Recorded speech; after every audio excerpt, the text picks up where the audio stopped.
Olá a todos, eu sou o João, estudante de Relações Internacionais, e vou apresentar o artigo com a professora Jalusa, da mesma instituição, Desdobramento da minha monografia, espero que gostem. Intitulado A Internacionalização de Empresas Brasileiras, uma revisão integrativa dos anos 2009 a 2019, o problema dessa pesquisa está em compreender como se posicionam os negócios internacionais brasileiros na literatura de internacionalização de empresas. Esse questionamento se fundamenta não só pela contribuição à bibliografia do campo, mas também para a gestão baseada em evidências para empresas e também para a formação de políticas públicas.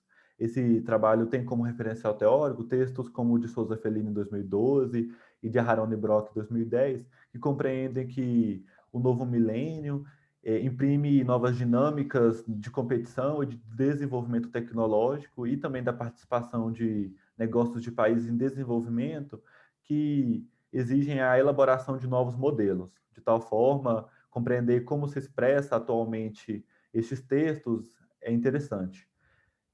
Para isso foi adotado o método de revisão, o procedimento de revisão integrativa da literatura científica, né? Assim, é possível abordar textos com diferentes abordagens, aliás, com diferentes métodos e procedimentos.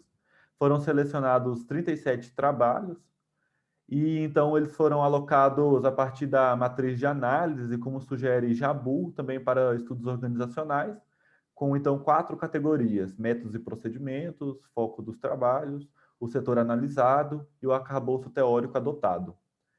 Então, esse é o resultado da matriz do trabalho. Então, veremos como os artigos serão alocados a partir disso. Mas, como resultado, já se compreende, então, um, resultados bibliométricos, né, se compreende, então, um crescimento do número de publicações ao longo dos anos, com destaque para 2013. Também um indicativo da existência de grupos ou redes de pesquisa, né, com textos com mais de um autor, sendo muito frequentes, né? Aqui nas figuras 1 e 2 vemos isso. Nas figuras 3 e 5 vemos aqui a relevância do tema para a área, né? Com artigos internacionais, ou seja, certa internacionalização do campo, de entendimento dos negócios internacionais brasileiros, e também a presença em periódicos Qualis A1 e A2. Assim, então, foram classificados os 37 artigos, e então foi elaborado a figura 9, que dá conta de compreender como se classifica esses trabalhos. Então, dessa forma, na classificação 1, que diz respeito ao método e procedimento de pesquisa, os métodos quantitativos e qualitativos, que se valeram respectivamente de surveys e estudos de caso, estão estabelecidos na agenda de pesquisa, recomendando, assim, estudos qualitativos que buscam ampliar o escopo de análise dos objetos e de suas generalizações, e, de maneira geral, que integrem métodos e procedimentos qualitativos e quantitativos. Na classificação 2, acerca do foco, do tamanho e tipo de empresa sobre o qual se debruça a amostra, destaca-se a opção pela compreensão da complexidade das multinacionais, suas subsidiárias e suas relações. Preencher a lacuna de estudos sobre empresas exportadoras, especialmente pequenas e médias empresas, bem como as que nascem multinacionais, ou estudos que não considerem este foco, é a segunda recomendação do trabalho. A classificação 3 verificou o setor de mercado analisado na coleta, sobre o qual se identifica a proeminência de estudos que consideram empresas ou questões do setor industrial, e, em menor grau, aquelas que analisam de forma integrada os setores industriais e de serviço. A, a terceira recomendação deste trabalho, então, é o desenvolvimento de investigações dos negócios internacionais e de internacionalização dos setores de serviços do agronegócio, assim como estudos que se utilizem de outros objetos e meios de análise.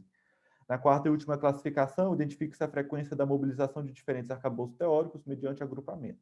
A visão baseada em recurso foi o sustentáculo e o objeto de análise mais presente, seguida pela teoria das subsidiárias e redes de relacionamento.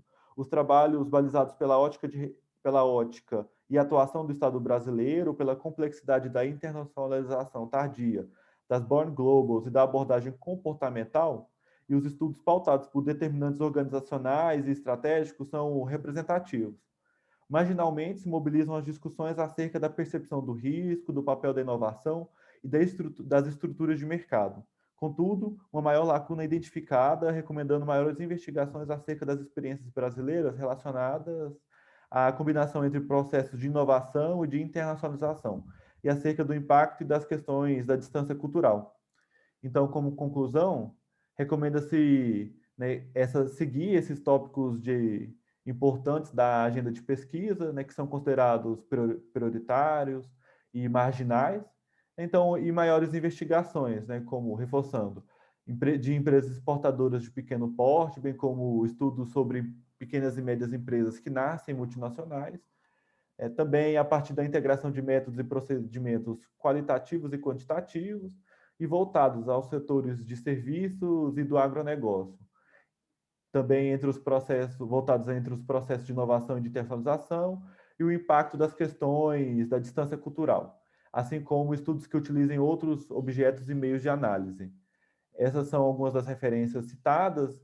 Eu espero poder responder qualquer dúvida que tenha, né, e que também a gente possa debater com base no trabalho completo. No mais, eu agradeço pela atenção.